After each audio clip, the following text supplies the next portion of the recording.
tiene un significado para nosotros reconocer que el Espíritu Santo tiene una obra vigente en la vida de la iglesia y que nosotros sin Él no podemos avanzar y que lo necesitamos tanto, no solamente en el culto, lo necesitamos en donde quiera que estamos, a donde quiera que vamos. Cualquiera que sea nuestra necesidad, necesitamos al Espíritu Santo. Y esta mañana voy a compartir, si ustedes tienen sus Biblias, voy a compartir el Hechos 2.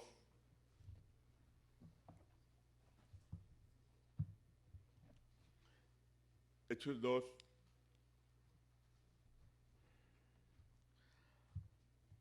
Y voy a invitarlos a que me ayuden a leer. Vamos a leer del 1 al 8. Hechos 2, 1 al 8. Si lo tienen y me dicen amén, comenzamos la lectura. Dice, cuando llegó el día de Pentecostés, estaban todos unánimes juntos. ¿Pueden leer el 2?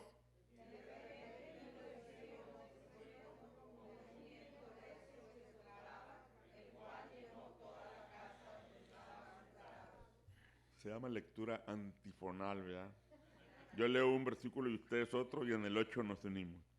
Y se les aparecieron lenguas repartidas como de fuego, asentándose sobre cada uno de ellos.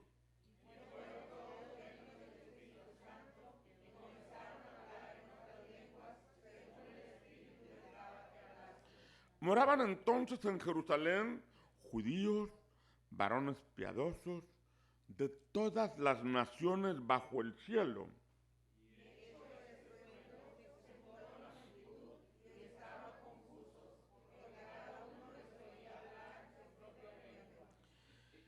Y estaban atónitos y maravillados, diciendo, mirad, ¿no son galileos todos estos que hablan?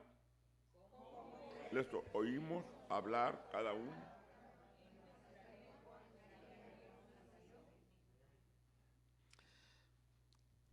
Este pasaje es un maravilloso pasaje que cuando lo leemos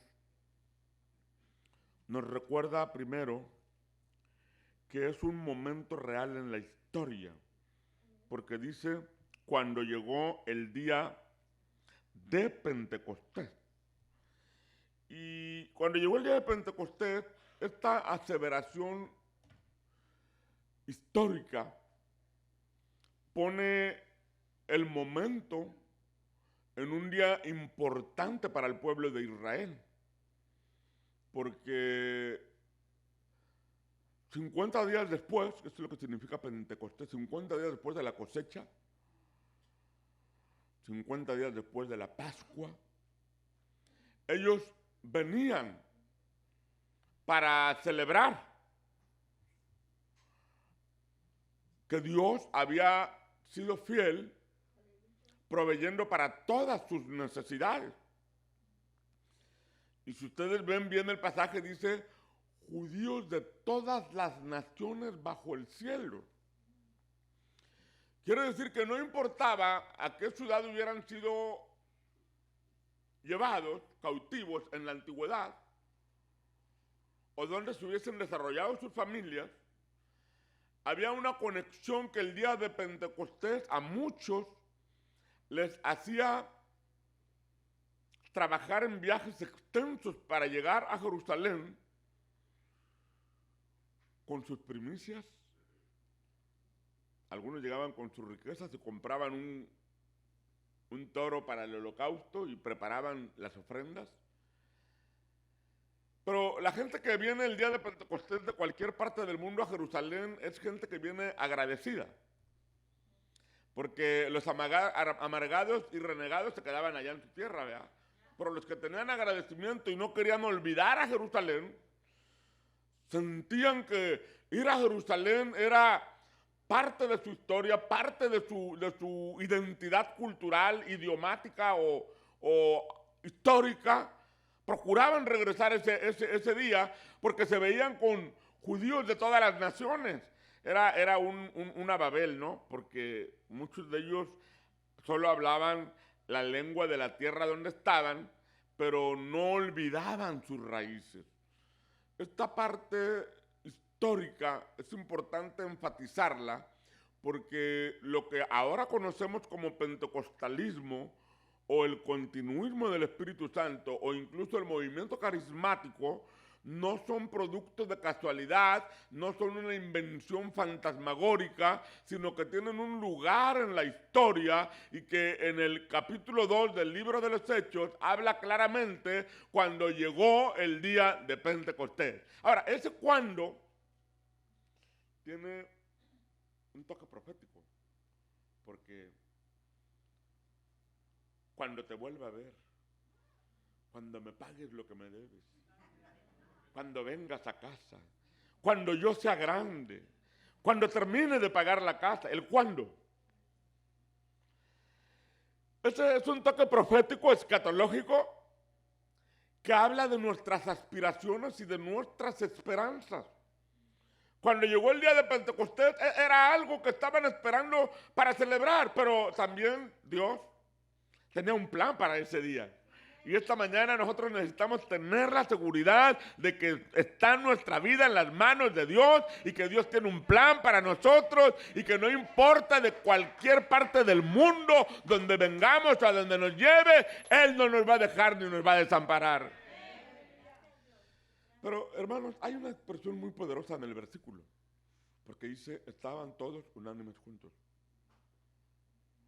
Y esa expresión a mí me hace pensar siempre que es un amontonamiento de palabras que en ocasiones uno piensa no se necesita tanto.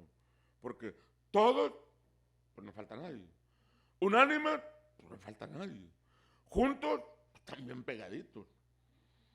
Pero esa expresión de Lucas de hacer un énfasis me impacta en mi corazón porque habla de hechos contundentes para nosotros, como entender, por ejemplo, el todos unánimes juntos, como el Salmo 133. Mirad cuán bueno y cuán delicioso es habitar los hermanos juntos en armonía. Y esa expresión juntos en armonía, que en el Salmo 133 tiene una revelación de cómo el óleo, cómo la unción desciende. Y hace una comparación entre la unción que desciende sobre el cuerpo sacerdotal y el rocío que desciende sobre la naturaleza. Y uno tiene que entender que no hay unción sin rocío. Si el rocío no desciende, los olivos no dan aceite. Si el rocío desciende, es que qué interesante, porque estamos viviendo tiempos de sequía muy terribles, ¿verdad? No solamente la lluvia, el rocío. Es que cuando usted cae rocío, usted va y toca las hojas de las plantas, están así como grasositas. Y ese rocío llena la planta, la bautiza prácticamente.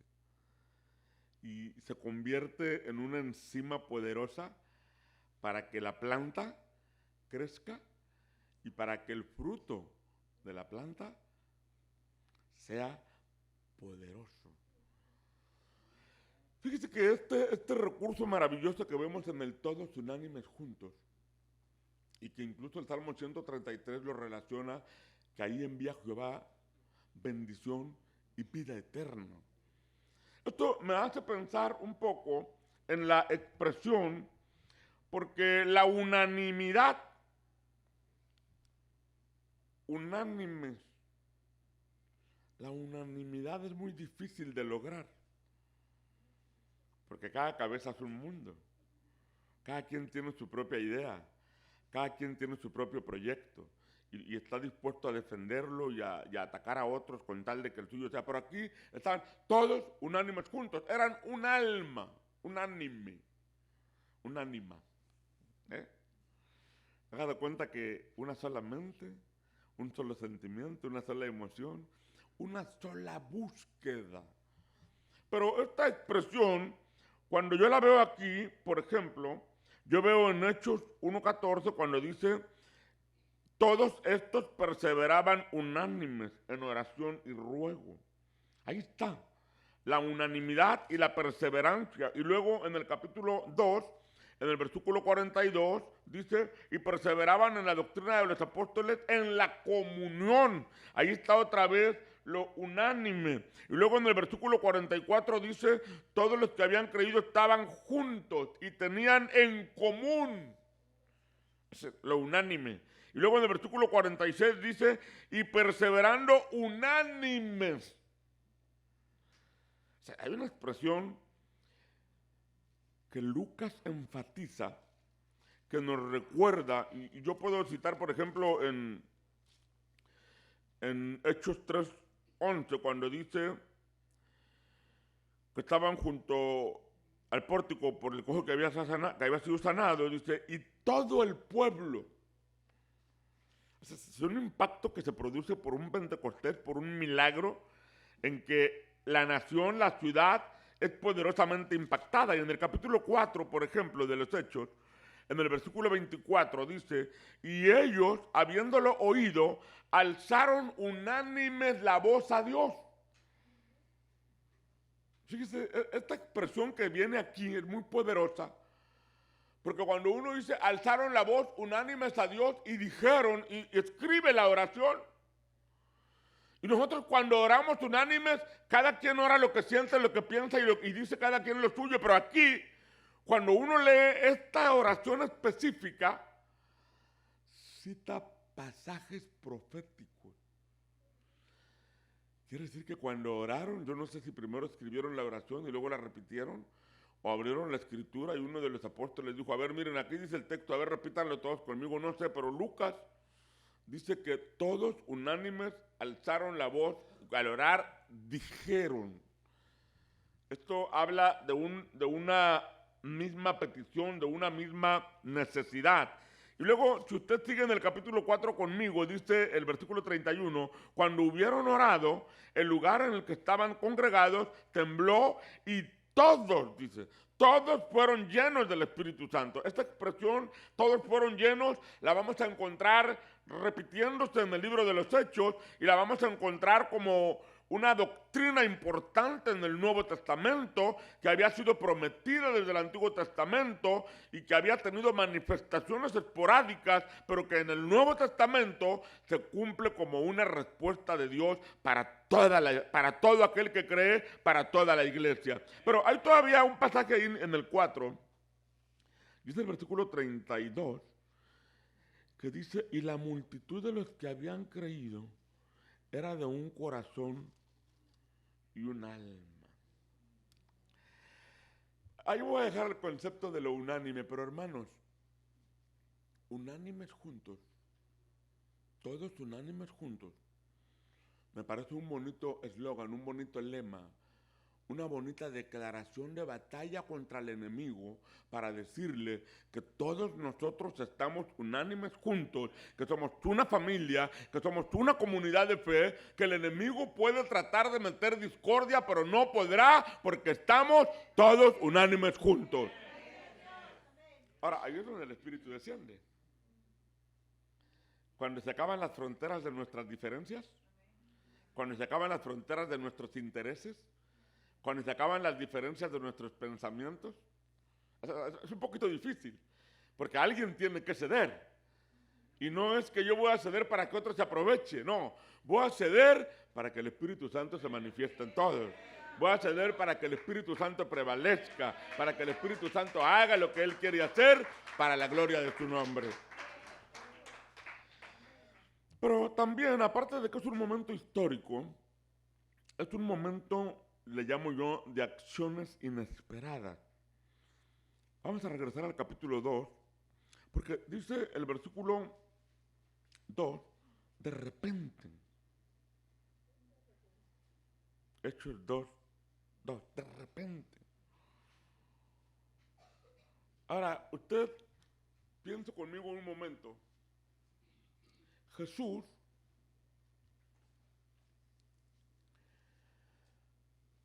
fue visto por última vez por 500 discípulos. Y les dijo a esos 500, no se vayan de Jerusalén hasta que reciban. Porque recuérdense que Juan dijo que iban a ser, y muy pronto van a ser bautizados. Entonces esos 500 regresaron a Jerusalén. Cuando uno ve la cronología de los días, Jesús había estado 40 días con ellos, hablándoles del reino, instruyéndoles del reino, y cuando Él se va y el Espíritu desciende, pasan 10 días. Pero mire las matemáticas. 500 bajaron del monte a Jerusalén para esperar que el Espíritu viniera. Pero en 10 días, 380 desertaron. Eso de que el primer día desertaron en promedio 38 personas por día. Hasta que el primer día llegaron y dijeron, no, pero no pasó nada, yo creo que no va a pasar nada, vámonos. Y el segundo día, otros 38 dijeron, oh, son 48 horas y las horas va a venir, yo creo que vámonos. Y el tercer día,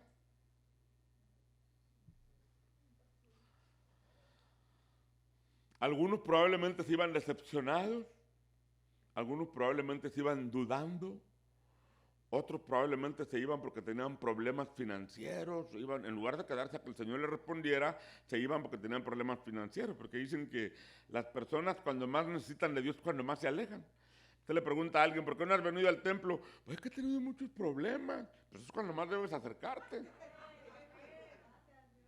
Pero a veces lo hacemos al revés, ¿verdad? Y aquí está la muestra. 380. Entonces parece que afuera estaban contando cuántos iban saliendo, ¿verdad? 500, salió uno, quedan 499, salieron 10, quedan 4, como que alguien estaba generando burla y yo no sé si comenzaron a llamarles el club de los decepcionados, los renegados, los hermanitos, los aferrados, los anticuados, algo, o el club profético, cosas por el estilo. Al grado que al paso de los días, algunos esperaban pero estaban desesperados. Los que se fueron ya no esperaban nada, por eso hay un de repente. Y de repente. Tenemos que aprender a ser sorprendidos por Dios por un de repente. ¿No le pasa que a veces sucede que usted piensa, yo creo que Dios ya se olvidó de mí? Yo creo que, Señor, pero ¿por qué me están pasando tantas? Y mira, ya me cayó mucha sal, dicen unos. ¿Y ahora qué hago? Y el vecino que está al lado adora la muerte y el otro adora al diablo y el otro y yo, Señor, pues ¿qué voy a hacer? Pero de repente. Esto es algo maravilloso porque esto es un hecho inesperado. Pero también cuando uno ve, vino del cielo. Esto es un evento vertical y sobrenatural. Nuestra ayuda no viene de los demás, nuestra ayuda viene de Dios. Dios es el único que nos puede ayudar. Esto dice que no debemos confiar en los demás como si ellos fueran a resolver nuestra vida, sino que toda nuestra confianza está depositada en el Señor. Y Él es el único que nos puede ayudar y Él es el único que puede saciar nuestra necesidad. Por eso nuestra bendición tiene que llegar de la misma presencia del Señor a nuestra vida. Ahora, hay un fenómeno auditivo, es el estruendo. Porque como que está llamando la atención. Ahora, hay una manera inexplicable, el cómo, porque usted, como un viento recio. Esta es una explicación un tanto difícil, porque cuando estamos hablando de un día como hoy, pues allá en mi tierra, en Tampico, los nortazos llegan entre septiembre y abril. Pero en mayo, pues es puro calorón, ¿vea? El clima de Israel se parece mucho al de acá. Pero un viento recio, de repente un viento recio en mayo. Bueno, ustedes acá sufren por tornados de repente, ¿no? Ya se cruzaron los tornados, ya se cruzaron la frontera y llegan también a Coahuila y a Nuevo León, a Tamaulipas. Antes era todo del norte de Texas para allá. Pero esta expresión del viento recio habla de un trastorno de la realidad cotidiana.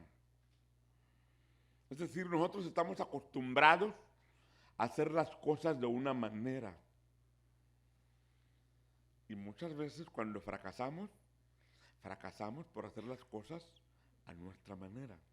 Y cuando el Espíritu Santo viene, ese estruendo, ese viento recio, ese cambio repentino, nos dice, es tu oportunidad para que cambies de hábitos. Es tu oportunidad para nuevas experiencias. Es tu oportunidad para nuevos capítulos en tu vida. Es tu oportunidad para que algo cambie. Si está pasando algo en tu vida que no puedes resolver, si está pasando algo en tu vida que no tienes la manera de sacar adelante, pídele al Señor que venga un de repente, que ese estruendo, que ese viento recio venga sobre tu vida y cambie tu realidad y te dé la oportunidad de comenzar de nuevo para la gloria de Dios. Saben, hermanos, que hay una audiencia sorprendida, hay una casa llena, pero quiero acercarme porque dice que se les aparecieron lenguas repartidas como de fuego. O sea, no era fuego, era como de fuego. Es como la zarza que ardía. O sea, es una visión divina. Ese es un testimonio que Dios da de aquellos a los que bendice, de aquellos a los que empodera. En el catolicismo lo ilustran más con una aureola, ¿verdad? Como un santo.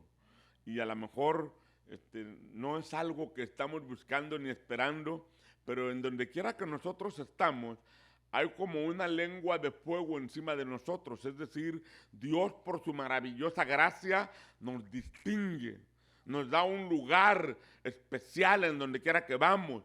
Somos apreciados por otros, también somos rechazados por otros, por lo que está en nosotros, pero cuando entendemos que esa distinción es una distinción que viene del cielo, porque somos hijos de Dios, no solamente somos criaturas de Dios, somos hijos de Dios, y esa diferencia hace en nosotros una maravillosa distinción que nos permite que las puertas sean abiertas, que nos permite que las manifestaciones sobrenaturales sean reales en nuestra vida, que nos permiten activar nuestra fe para que las promesas de Dios se cumplan en nuestra vida, y de esta manera entonces vivimos no una religión, sino una relación y una dimensión espiritual en la cual Dios no es un ícono, Dios no es una imagen, Dios no es una figura, Dios es una persona real que está con nosotros en la presencia del Espíritu Santo. Pero me acerco porque es un momento para manifestar una evidencia. Porque, hermanos, no solamente debe estar el estruendo en la casa, no solamente debe estar el viento recio en la casa, no solamente deben estar las llamas así como por encima, sino que cuando nos acercamos al versículo 4 dice, y fueron todos llenos del Espíritu Santo y comenzaron a hablar en otras lenguas según el Espíritu les daba que hablasen. Y esto es lo que llamamos la evidencia física inicial, que es una doctrina que está en la palabra del Señor, que es la tesis de Lucas cuando uno lee Lucas y Hechos y subraya todas las veces que dice y fueron llenos, porque en Hechos, en Lucas desde el capítulo 1, María fue llena, Zacarías fue lleno, Juan en el vientre de su madre fue lleno, sí, lleno del Espíritu, lleno del Espíritu. Uno lee Lucas y Hechos como un solo libro, se va a dar cuenta que la tesis de Lucas es la llenura con el Espíritu Santo. Es una doctrina que está en la palabra del Señor. Y que tuvo que venir, Lucas es el único escritor no judío del Nuevo Testamento, tuvo que venir alguien de afuera, que estaba viendo hacia adentro, para decirnos a todos lo que Dios había preparado por las edades para manifestarlo en esto, lo que nosotros llamamos la edad del Espíritu Santo, la edad de la iglesia, lo que algunos llaman la dispensación de la gracia. Es decir, Dios ahora ha abierto las puertas de los cielos para todo aquel que crea. Dios ahora da la vida eterna para todo aquel que crea. Y cuando nosotros venimos a esta maravillosa palabra, nos encontramos con esta primera expresión: fueron todos llenos. Una de las cosas que más me impacta es cómo funcionamos nosotros. ¿Cómo funciona usted? Porque aquí, cuando dice fueron todos llenos, quiere decir que los discípulos, los apóstoles, funcionaron como vasijas. Porque nosotros fuimos creados como una vasija. Una vasija se hace para usos. Una vasija se llena para los usos que fue destinada. Nosotros tenemos una vasija física y la llenamos de agua y comida. Tenemos una vasija almática y la llenamos de conocimiento, de emociones, de sentimientos, de culpas, de muchas cosas. Pero tenemos una vasija espiritual, un espíritu. Y esa vasija es el centro de nuestra voluntad, el centro de nuestra vida. Esa vasija, cuando Cristo no está ahí, está apagada, no tiene vida, no tiene luz, está muerta. Pero cuando el Señor viene, lo primero que hace es limpiarla con su maravillosa sangre.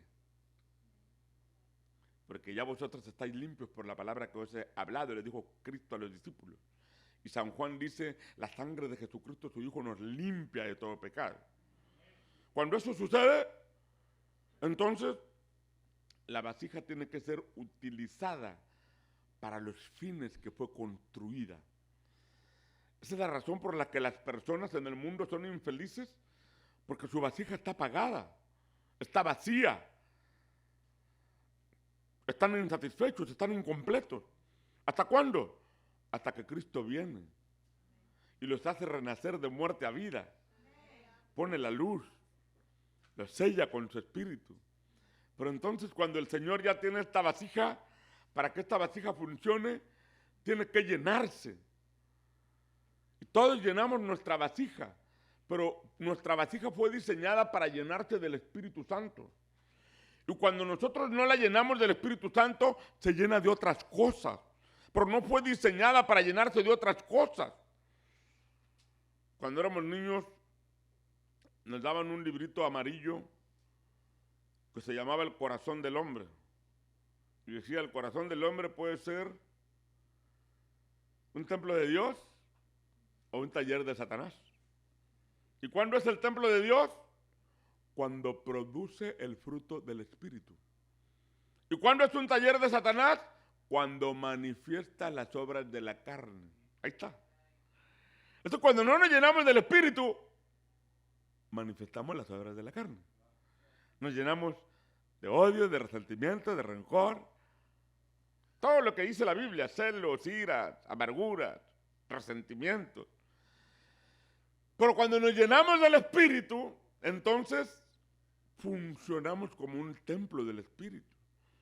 Y el fruto del Espíritu es amor, gozo, paz, paciencia, benignidad, bondad, fe, mansedumbre y templanza. Cuando dejamos que el Espíritu Santo nos llene, nuestra función se hace completa.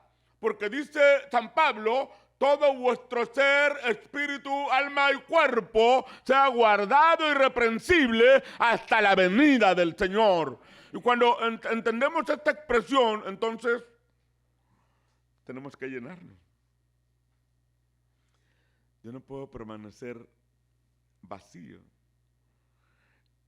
Y esta expresión dice, fueron todos llenos del Espíritu. San Pablo dice, no os embriaguéis con vino. Es decir, no manifiestes las obras de la carne. Antes bien, dice, sed llenos del Espíritu Santo.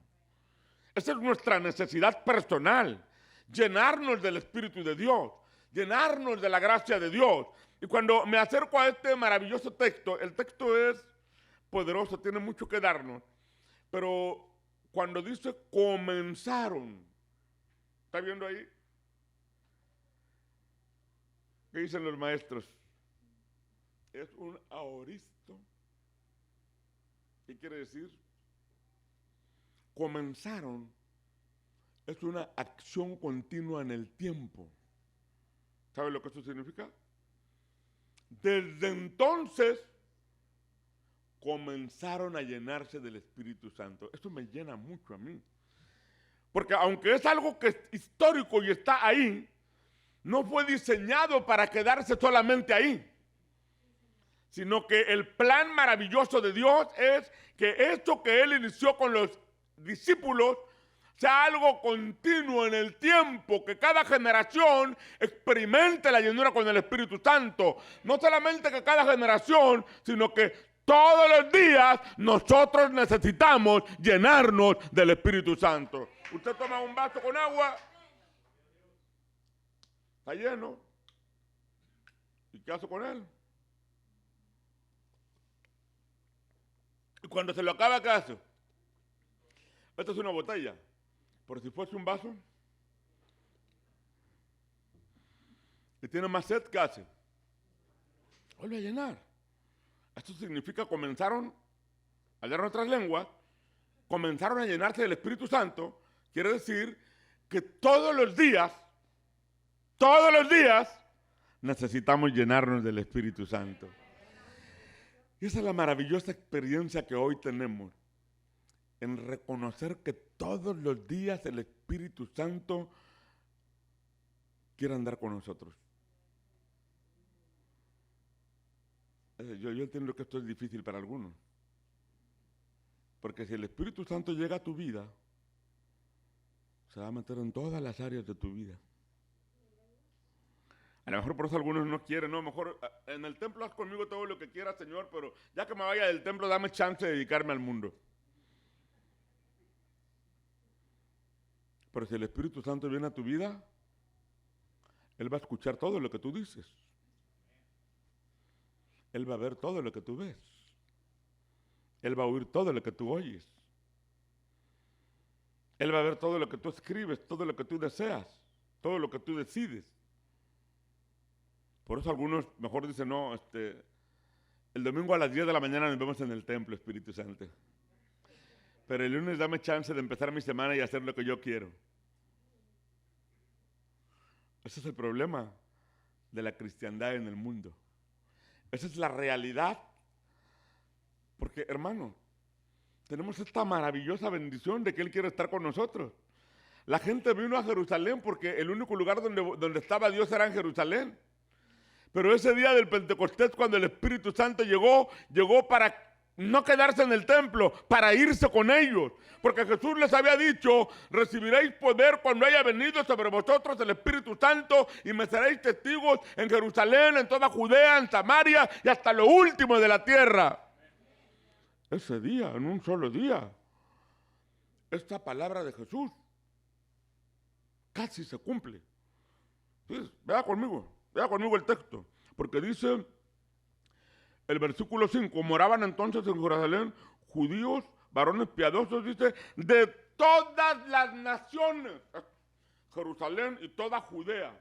Toda Judea es todos los judíos que están en Jerusalén, los judíos que están en el país, los judíos que están en la diáspora, los judíos que están en todas las naciones, y hasta lo último de la tierra, todas las naciones. Pero mire, si usted va conmigo al versículo 9, partos, medos, elamitas, los de Mesopotamia, los de Judea, los de Capadocia, los de Ponto, los de Asia, los de Frigia, los de Panfilia, los de Egipto, los de África, los de Cirene, romanos, prosélitos.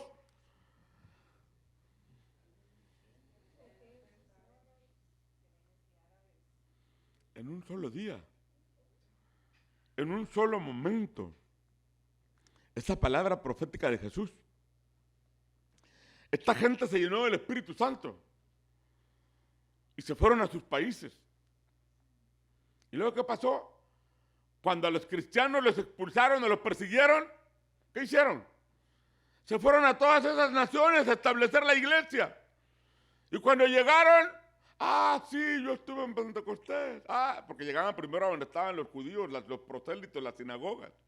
Y comenzaban a hablar del evangelio. Y luego los echaban, ¿y qué pasaba? Se cumplía la palabra de nuestro Señor de llegar hasta lo último de la tierra. Hermanos, esta mañana estoy aquí, en esta maravillosa celebración, porque nosotros somos producto de esto. Hace poco más de 100 años, Carlos Parham estableció un instituto en Topeka, Kansas. Estaban pasando los teólogos y las iglesias abandonando el racionalismo del siglo XIX. Y ellos oraron diciéndole al Señor, danos una experiencia como los apóstoles en el libro de los Hechos. Y los puso a los estudiantes a estudiar el libro de los Hechos capítulo por capítulo y a orar a que Dios hiciera con ellos lo que había hecho con los apóstoles. Y el día 1 de enero del año de 1901, mientras recibían el año nuevo, la señorita Inés Osman comenzó a hablar en otras lenguas, en un chino mandarín. Había cerca de una comunidad china que fue impactada. Y Parham, cuando vio esa maravillosa manifestación del Espíritu Santo, esa respuesta, decidió cambiar el instituto a Houston, una ciudad más estratégica, y a desarrollar el movimiento del Espíritu Santo como ellos lo estaban experimentando. Y un día, a finales de 1905, una comisión de hermanos de una iglesia en Los Ángeles, California, llegaron a Houston porque se habían quedado sin pastor y querían un pastor, un estudiante del instituto que se fuera de pastor. Ahora, hace más de 100 años, atravesar de Los Ángeles a Houston, sin aviones, sin líneas de autobuses, sin trenes directos. Algunas partes las hicieron en caballos, otras en diligencias, otras en vapores, otras a pie. Esa comisión batalló para regresar, para llegar a Houston. Y cuando llegan, hacen la solicitud, el director dice, bueno, miren, hasta dónde ha llegado la fama de nuestro instituto, que viene una comisión para llevarse a uno de ustedes como pastor. ¿Quién se quiere ir? Y nadie levantó la mano. Existía todavía la segregación racial. Tenían puros blancos en clase, pero un negrito que no le permitían entrar por la segregación estaba en la puerta afuera tomando las clases. William Seymour. William Seymour levantó la mano y dijo, yo voy. Y Parham dijo, yo no me hago responsable. A William Seymour le llamaban el nombre de los 3 defectos. Era negro, estaba tuerto y era ignorante. Así lo calificaban. Y la comisión no obtuvo a nadie más que a Seymour y se lo llevó. Así que hicieron toda la travesía de regreso hasta Los Ángeles. Y cuando llegaron, inmediatamente lo instalaron de pastor. Y esa primera noche la gente quería escuchar un sermón de su nuevo pastor. Y él predicó un sermón de juicio. Les habló tan duro que esa misma noche lo despidieron de la iglesia. Tremendo, ¿verdad? Pues no le dieron para el pasaje de regreso, ese fue su error. Y se fue a orar a un lugar abandonado ahí en la calle Azusa. Dice Frank Bartleman, el periodista de Azusa, que lo buscaban y no lo hallaban y que se preguntaban en las diligencias si había regresado y no, entonces ¿dónde está? Hasta que alguien, escuchando ruidos extraños, fue al lugar abandonado. Allá en el fondo encontró 2 cajas.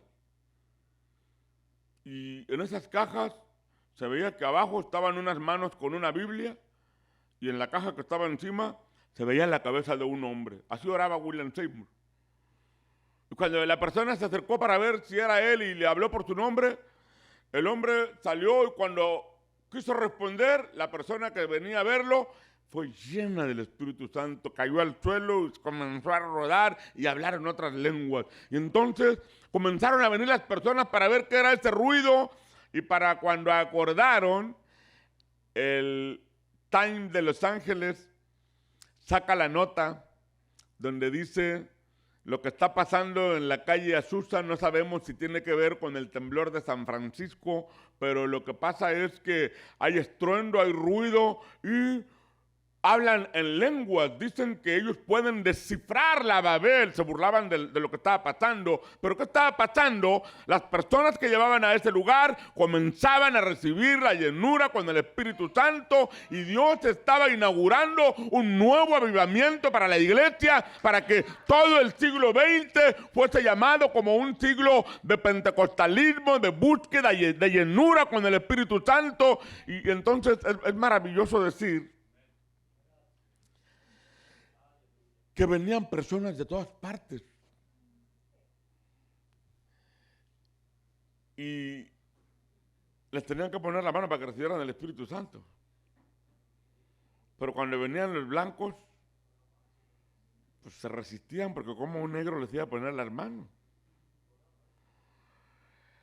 Y entonces decía William Seymour aquí: el orgullo se tiene que predicar su propio funeral.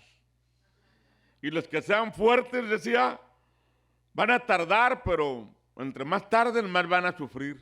Pero si quieren recibir, tienen que morir al orgullo, tienen que morir al ego, tienen que dejar que el Señor los llene. Entonces algunos pasaban 3, 4, 5 días de ayuno para vencer esa adversidad de que un negro les pusiera las manos para que recibieran el Espíritu Santo, ¿verdad? Algo maravilloso que sucedió, y ese maravilloso avivamiento es un avivamiento que trascendió a la historia, es un avivamiento que trascendió a Los Ángeles, que llegó a todo el mundo, y que acá en México, desde principios del siglo pasado, el fuego del Espíritu Santo comenzó a encenderse en diferentes localidades, en diferentes estados, y bueno, acá en Texas también, cuando Henry Cleobold estableció la obra en Ricardo, Texas, y el Espíritu Santo descendió sobre los primeros mexicanos que él tenía acá, y ellos fueron a Tamaulipas a llevar el evangelio pentecostal. Y hermanos, cuando pensamos en lo que el Espíritu Santo puede hacer, nosotros tenemos una mente limitada y hacemos solo lo que nuestra mente nos permite. Pero cuando el Espíritu Santo viene, Él hace lo que nosotros no podemos hacer. Él hace más allá de nuestros límites.